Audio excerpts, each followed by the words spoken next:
Ubiest of the tubiest, the best YouTube subscribers on the planet. That's you. And I'm 50 plus, and it's been probably 6-7 days since I've posted. And well, actually I put a video up of some hot wings that I made, but hadn't done a trucking video in a little bit, so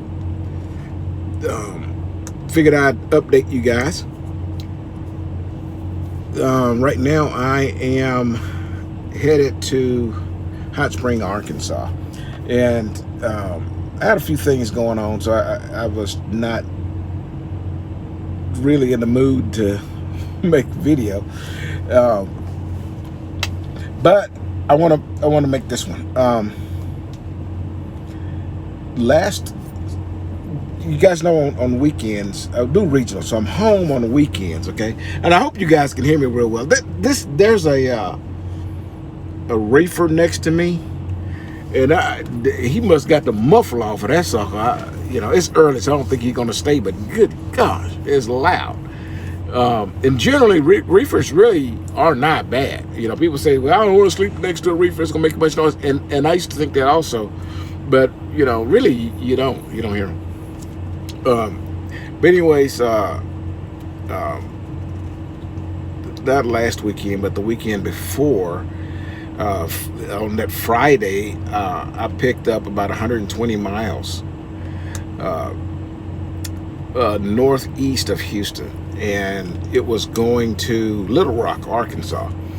So I had a choice to drive 120 miles to Houston, spend the weekend, which would even be the weekend, because when I picked up that load, I run out of hours at the shipper, so that means I had to use personal conveyance and drive to the nearest truck stop to do my 10-hour break, which would have gotten me out of the sleeper at about 7 o'clock Saturday morning, then drive 2 hours home, and then I would eventually have to drive another 120 miles back to where I started, and then 350 miles to Little Rock.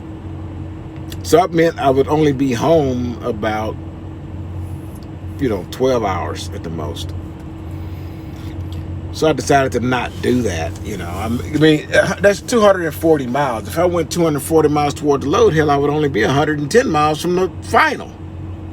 Plus, I wouldn't have gotten a reset, so I'd have had to run all of last week on recaps, and I just didn't want to do that. So I went ahead and drove to Little Rock. So when I got to Little Rock, I got a phone call that I can't say that I did not anticipate, but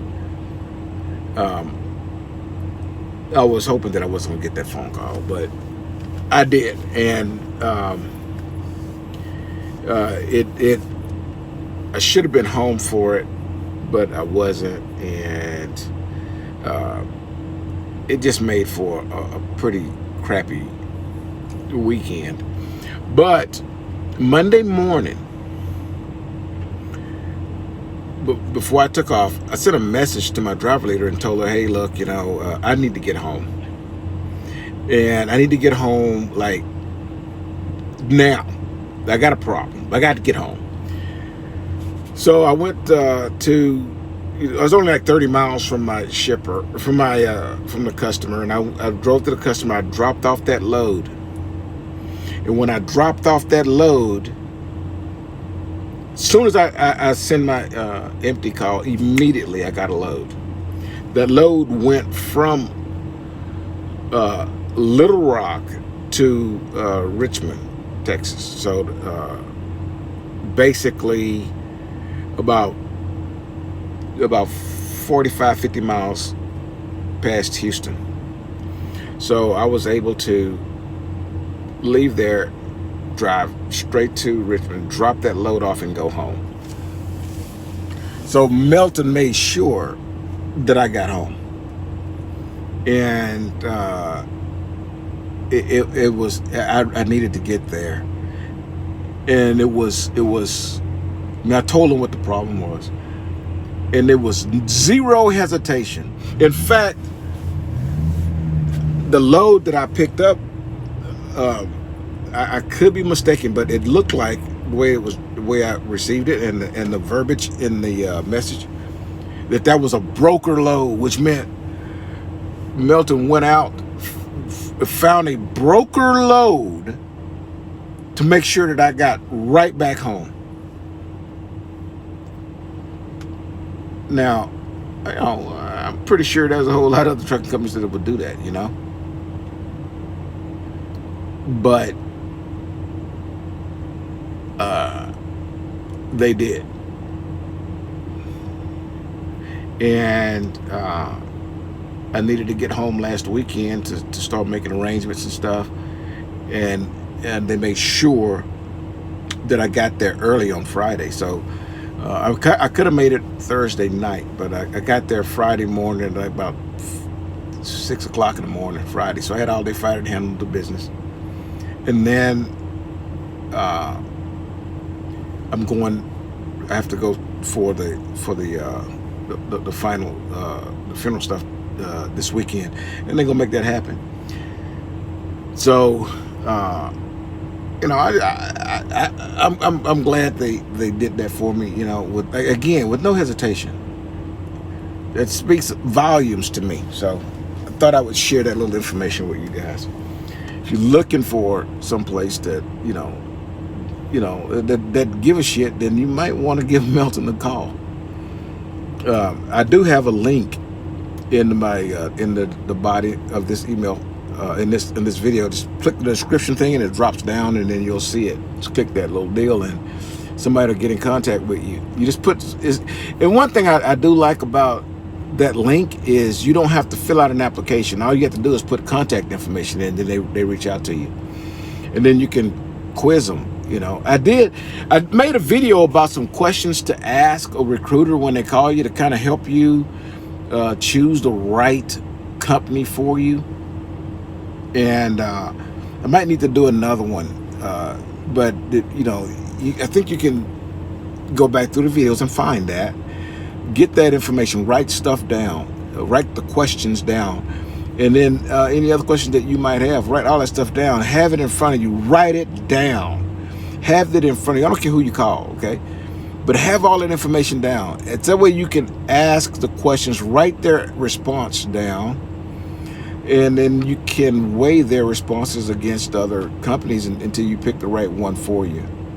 I've been very fortunate, you know. I went to Swift and everybody was going, "Hey, I'm going to Swift," and I actually did very, very well at Swift. In fact, I had another subscriber, and I'll make that another video. I think I'll make a couple of them today so that you guys will get multiple videos this week. And he said he went to Swift and did really well. And you do good over there. Don't somebody talk that old crazy crap, man. You know. Oh, good, that reefer shut off. You know, don't listen to that crazy stuff, man. Go out there and grab it. Everybody don't have the same experience, okay? But a lot of times the experience is what you make it. I've never been late. I'd never caused any troubles, you know, and that might be one of the reasons why they made sure they took care of me, you know. But I bet they'll take care of you too if you take care of your business. All right, I'm not gonna make this as long as I'm still really not in the mood to make videos, but you know, 2020 was a rough year, and 2021 is not actually starting off the way I would hope, but it's life, you know. It is what it is. We have to make it through it. Till I see you again, deliver undistracted. And here's your boot.